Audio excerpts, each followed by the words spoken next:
제가 읽어드리겠습니다. 마태복음 20장 1절에서 16절 제가 읽어드리겠습니다.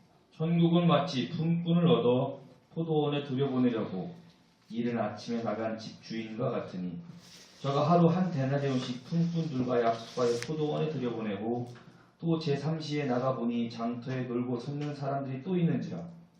저에게 이르되 너희도 포도원에 들어가라. 내가 너에게 상당하게 주리라 하니 저희가 하고 제6시와 제9시에 또 나가 그와 같이 하고 제11시에도 나가보니 섰는 사람들이 또 있는지라. 가로되 너희는 어찌하여 종일토록 놀고 여기 섰느냐. 가로되 우리를 품꾼으로 쓰는 이가 없음이니이다. 가로되 너희도 포도원에 들어가라 하니라. 저물매 포도원 주인이 청지기에게 이르되 품꾼들을 불러 나중 온 자로부터 시작하여 먼저 온 자까지 삭을 주라 하니 제11시에 온 자들이 와서 한 데나리온씩을 받거늘 먼저 온 자들이 와서 더 받을 줄 알았더니 저희도 한 데나리온씩 받은지라. 받은 후 집주인은 원망하여 가로되 나중 온 이 사람들을 한 시간만 일하였거늘 저희를 종일 수고와 더위를 견딘 우리와 같게 하였나이다. 주인이 그 중에 한 사람에게 대답하여 가로되 친구여 내가 내게 잘못하는 것이 없노라. 네가 나와 한 데나리온의 약속을 하지 아니하였느냐. 내 것이나 가지고 가라. 나중 온 이 사람에게 너와 같이 주는 것이 내 뜻이니라. 내 것을 가지고 내 뜻대로 할 것이 아니냐. 내가 선함으로 네가 악하게 보느냐. 이와 같이 나중된 자로서 먼저 되고 먼저 된 자로서 나중되리라. 아멘.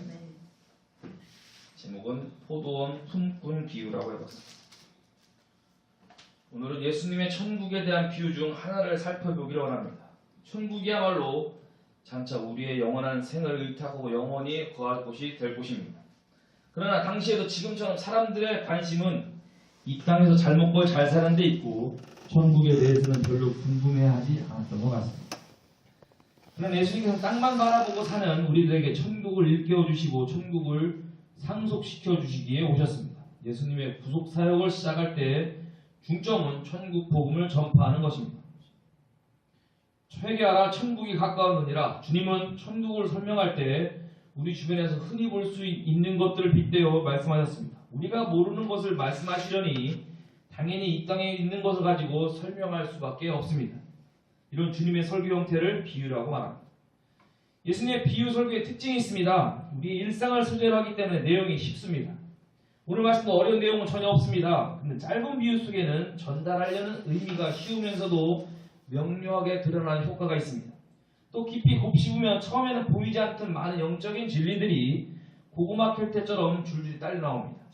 사실 이 포도원 품꾼의 비유가 많이 들어서 쉬운 내용 같지만 예수님의 난해한 3대의 비유 중에 속합니다. 열처녀 비유, 불의한 청지기 비유와 함께 오늘 비유도 예수님의 본래 의도를 이해하기 어려운 부분이 많이 있습니다. 성경을 좀 보시는 분들은 이 비유를 읽으면 고개가 갸웃해집니다. 뭔가 석연치 않고 아기가 딱 들어맞는 것 같은 해석이 아직 없습니다. 그러나 우리가 이해할 수 있는 정도에서는 하나님께서 오늘 충분히 은혜를 내려주실 줄 믿습니다. 이래저래 힘든 생활로 지치는 우리 모두에게 오늘 천국 비유를 통해 신나는 천국에 대한 소망이 넘치기를 원합니다. 아멘. 본문의 내용은 우리가 읽은 대로 한 포도원을 가진 주인이 품꾼을 구해 일을 시키고 그에 대한 대가를 주는 내용입니다. 그런데 한 번에 직원을 채용한 것이 아니고 우리나라 시간으로 바꾸면 새벽 6시, 아침 9시, 낮 12시, 그리고 오후 5시에 각각 일꾼들을 불러 포도원에 들여보냅니다. 유대인의 통상 노동시간은 당시 새벽 6시부터 저녁 6시까지였습니다. 주인은 먼저 새벽 6시에 일꾼을 고용하며 당시 통용되던 일용직 임금인 1데나리온을 약속합니다. 요즘으로 하면 한 8, 9만원, 한 10만원 정도 될 수도 있겠습니다. 그리고 그 이후에 고용한 사람과는 푹삿을 정하지 않고 그냥 상당한 임금을 주겠다고 데려옵니다.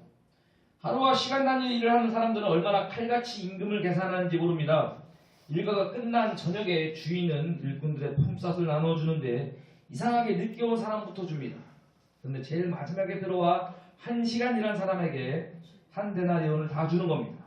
받은 사람은 말할 것도 없거니와 임금을 받으려고 둘러있던 사람들 눈이 갑자기 번쩍 띄었을 것 같습니다. 각자가 엄청난 속도로 자기가 받을 돈을 머릿속에 계산하고 입에 침을 삼켰을지도 모르겠습니다. 그런데 모두의 예상이 완전히 빗나가게 마지막 사람까지 똑같이 한 데나리온씩 주고 청지기는 지갑을 닫아버립니다.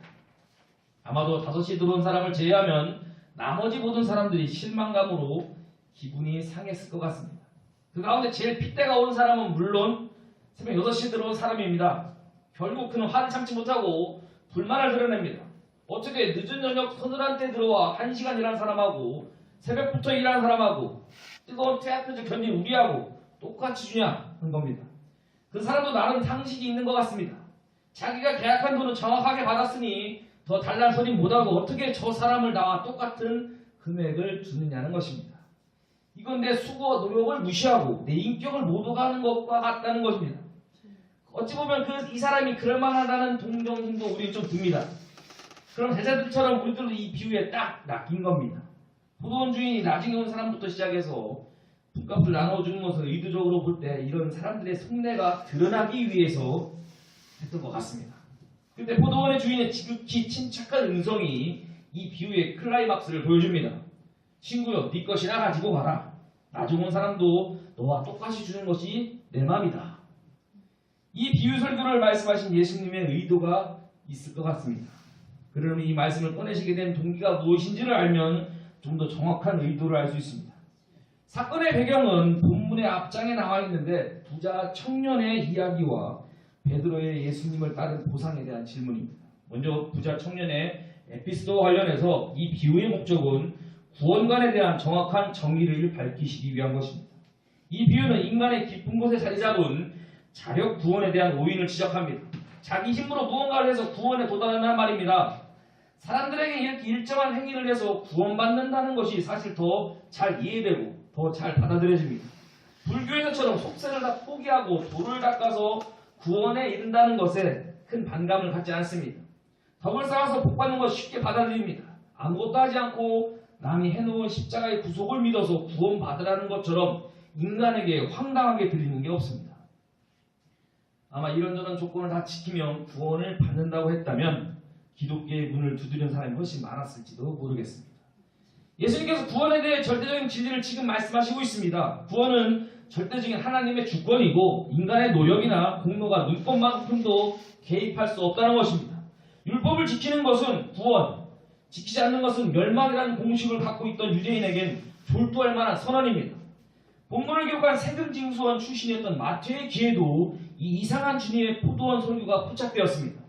사람이 무엇이든 관심 있는 것을 더 잘 듣기 마련입니다. 돈과 관련된 직업을 가졌던 마태는 포도원 주인의 이상한 계산법에 호기심이 생겼을 것입니다. 하루 종일 일하는 사람과 하루 1시간밖에 일하지 않은 사람에게 똑같이 하루 품값을 준다는 것은 이 세상 경제 원리에 절대 맞지 않습니다. 누가 들어도 이상합니다. 오늘 본문이 천천히 읽어보고 그 포도원 주인 참 자비로운 사람이냐 하는 생각 드는 분 아마 안 계실 것입니다.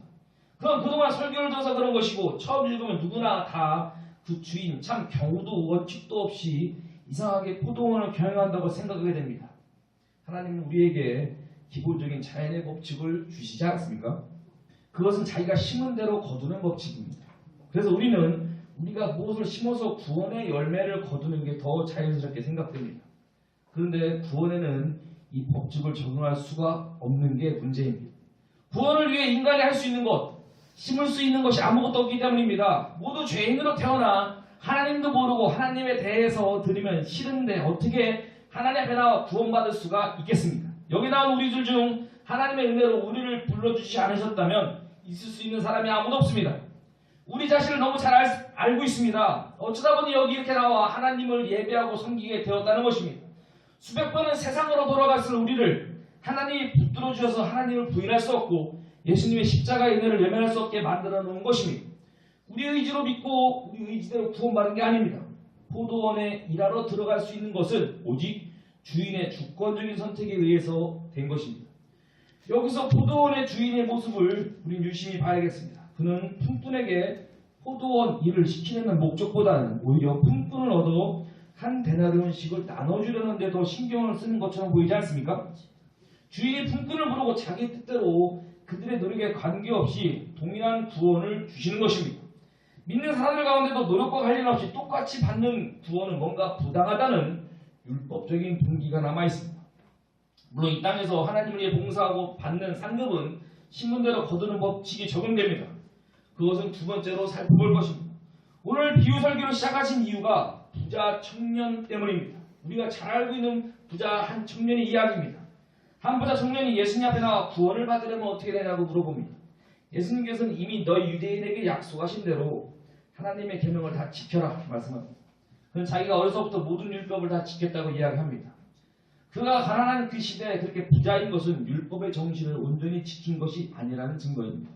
그래서 예수님께서 아직 내게 부족한 것이 있으니 내 그 많은 재물을 다 팔아서 가난한 사람들이 나눠주고 그 다음에 와서 나를 따르라고 말씀합니다.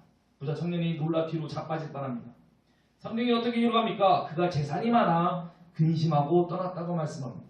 그는 그냥 자기가 그동안 지킨 율법으로 구원받을 생각으로 예수님의 초청을 거절하고 떠난 것입니다. 아무런 돈을 지키다 지옥 갈 생각이 없겠습니까?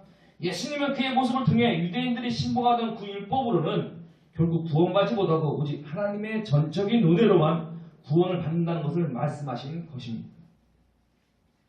부자 청년이 구원받지 못하고 돌아간 뒤 예수님과 제자들이 대화를 나눕니다. 제자들이 듣고 몹시 놀라서 이릅니다. 그렇다면 누가 구원을 얻을 수 있으리까? 예수께서 그들을 보시며 이르시되 사람으로는 할 수 없으나 하나님으로서는 다 하실 수 있느니라. 사람으로 할 수 없기에 사람의 노력과 상관없이 하나님께서만 구원을 주실 수밖에 없다는 것입니다. 내가 좀 잘 믿거나 더 진지하게 믿거나 기도를 더 많이 하고 더 성숙한 믿음이 있다고 해서 다른 사람의 구원보다 우월하지 않습니다. 오늘 비유에서 노동자의 생명과도 같은 이 한 데나리온은 예수님의 십자가의 대속을 통해 동일하게 주어지는 구원을 말씀하는 것입니다. 그리고 언제 하나님이 부르실지, 얼마나 하나님 나라를 위해 일하게 할지 모든 것은 하나님의 절대적인 주권 안에서 이루어집니다. 제자들에게는 이런 불만이 있을 수 있습니다. 그렇게 인간의 노력이 없이 구원을 주시는 것이라면 뭐하러 우리 민족에게 율법을 주셔서 무거운 짐을 지고 수고하게 했냐는 것입니다. 그게 새벽 6시에 들어와서 일하는 일꾼의 불평일 수 있고 앞장서서 교회를 위해 봉사할 수 있는 사람들의 불만일 수 있습니다. 과연 새벽 6시에 들어온 사람이 억울한 대접을 받고 자존심의 상처를 받은 피해자입니까? 여러분 인력시장을 아십니까? 지금도 사람이 많이 모이는 동마다 있는 것 같습니다. 역전 근처에도 있는 것 같고 어떤 동마다 있는데 가면 인력이라고 써있는 간판을 볼 수 있습니다. 그걸 볼 때마다 왠지 인생의 애환을 느끼고 마음 한켠에 짠해지는 느낌이 있습니다. 새벽 시장 동에 모인 남루한 가장들은 드럼통 모닥불 주변에 모여 봉지커피 마시며 한 잔을 마시고 시름에 잠긴 눈으로 초조하게 일거리를 기다립니다. 요즘 같은 가을에도 인력시장엔 수십 명의 혹은 수백 명의 넘는 사람들이 모이지만 일감을 얻어나간 사람은 몇 명 되지 않는다고 합니다. 지금보다 훨씬 먹고 사는 문제가 치열했던 예수님 당시 하루 품꾼으로 채용되지 않으면 온 식구가 굶을 수밖에 없습니다. 대개 이런 사람들은 질병이나 빚 같은 이중 삼중의 생활고에 직면해 있습니다. 이른 새벽에 나가자마자 바로 채용된 일꾼들은 안도에 숨을 쉬며 기쁜 마음으로 포도원으로 갔습니다. 사람이 일거리가 있고 직장이 있다는 게 얼마나 감사한 일입니까? 작년에 대학 졸업 중에 20%도 안 되게 취업됐던 통계를 보고 놀랐습니다. 요즘 시대를 풍자해서 청년 실신 시대라고 합니다. 청년들이 실직에 신용불량자까지 된다는 슬픈 신조어입니다. 이른 아침 채용된 사람은 최소한 당장 먹을 식구들의 빵과 음식을 걱정하지 않고 하루 종일 마음 편하게 일할 사람들입니다.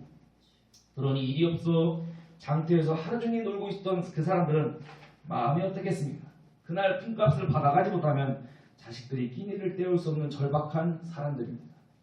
오죽하면 마감 시간이 1시간밖에 남지 않은 어스름한 저녁까지 집으로 돌아가지 못하고 장터를 서성이고 있겠습니다.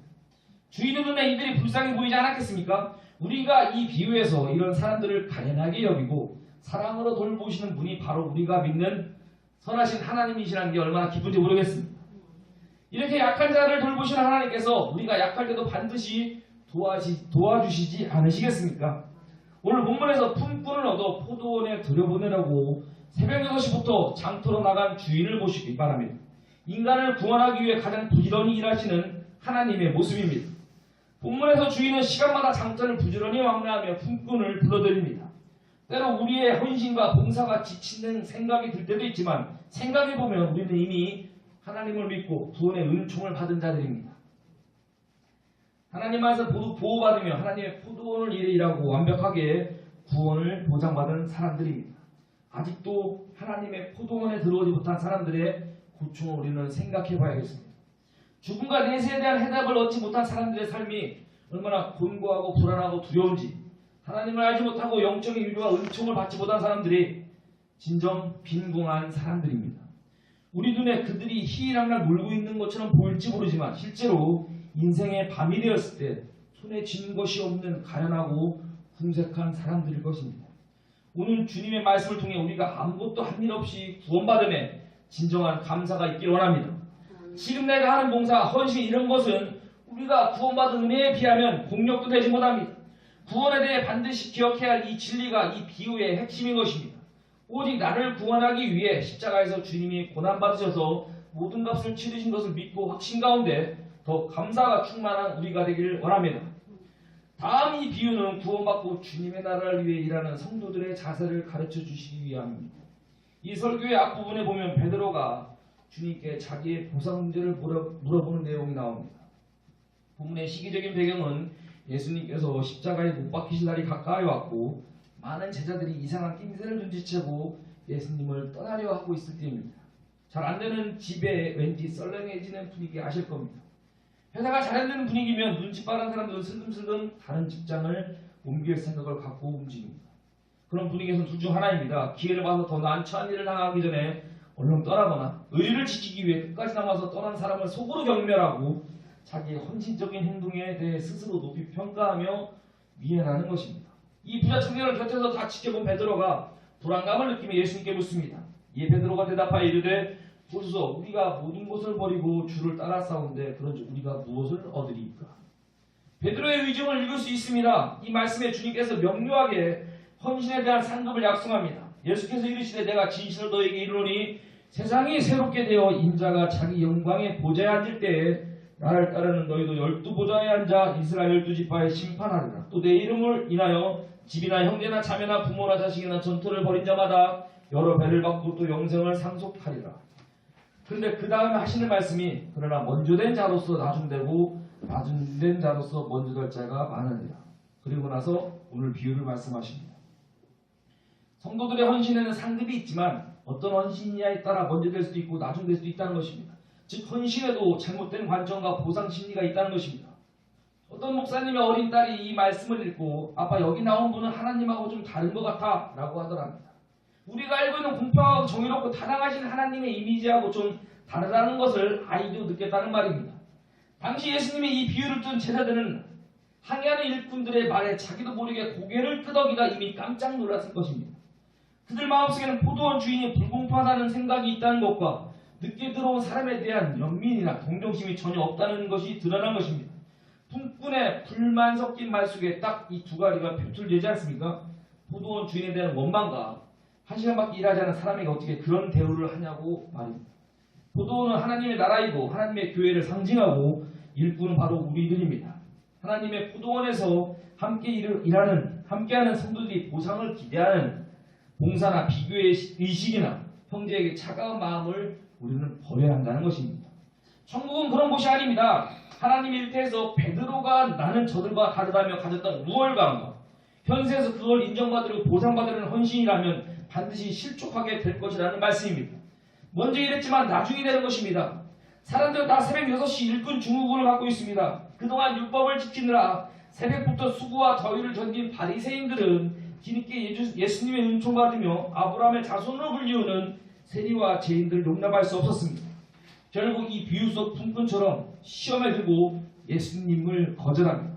먼저 택함을 받았지만 이방인인 우리들이 먼저 구원의 은총을 받았습니다. 그런데 제자들에게도 우리에게도 그런 마음이 있다는 것입니다. 나보다 덜 노력한 사람이 잘 되는 건 절대 못 보겠다는 것입니다. 나는 새벽 6시부터 남보다 더 고되게 수고하고 한낮의 더위와 열기를 견디며 여기까지 왔는데 힘들이지 않고 잘 되는 사람 보면 불공평한 하나님이 미워집니다. 우리는 스스로를 새벽 6시부터 고생한 일꾼으로 생각하지만 사실은 우리가 하나님 앞에 나온 시간은 저녁 5시입니다. 그런 착각으로 내가 하나님을 위해 한 수고가 하나님께 받은 은혜보다 과연내 평가됩니다.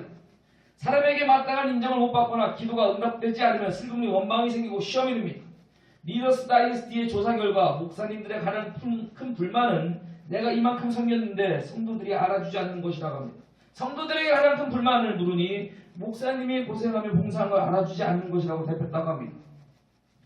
새벽 6시 일꾼 중후군입니다. 예수님께서는 하나님의 포도원에서는 그럴 필요가 없다고 말씀합니다.